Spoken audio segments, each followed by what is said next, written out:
Bienvenue. Dans cette vidéo, nous allons découvrir la rubrique paramètres de l'application TSI ERP mis à disposition des administrateurs de locataires. Sur cet écran, accessible en lecture seule, vous pouvez consulter la configuration active de l'application TSI ERP. Vous retrouvez ici le mode de connexion actuellement configuré sur SQL, ce qui signifie que l'accès se fait via un identifiant et un mot de passe enregistré dans la base de données. Un autre mode est également disponible, le mode AD. Il permet aux utilisateurs de se connecter directement avec leur compte Active Directory, à condition de renseigner le champ nom de domaine qui est ici tsi.com.tn. Passons maintenant à l'onglet Mode de stockage des pièces jointes. Cet écran permet de consulter le mode d'enregistrement des pièces jointes déjà configurées dans l'application. Les pièces jointes peuvent être stockées, soit sur un dossier local comme dans notre cas, soit sur un serveur de type FTP. Dans notre exemple, nous pouvons voir que l'option dossier est déjà cochée et que la section configuration dossier est correctement renseignée.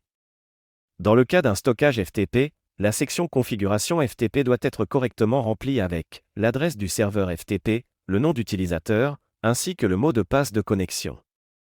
Passons maintenant à l'onglet Paramètres d'envoi par email. Cette section affiche la configuration utilisée par l'application ERP pour l'envoi automatique des emails.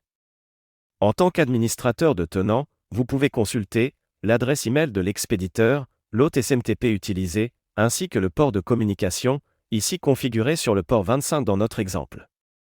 Vous avez également la possibilité de vérifier si la configuration est fonctionnelle grâce à l'option Test d'envoi de mail.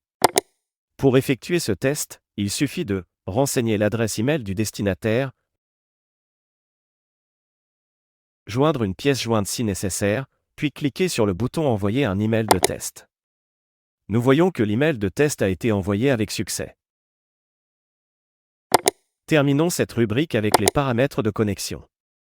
Ici, vous pouvez consulter les différentes règles de sécurité appliquées aux comptes utilisateurs, notamment la déconnexion automatique après 90 minutes d'inactivité, le verrouillage du compte après 3 tentatives de connexion échouées, une durée de verrouillage de 60 minutes après plusieurs échecs de connexion, la validité du code de vérification envoyé par email, limité à 5 minutes, ainsi que la suppression automatique des comptes non confirmés après 8 heures.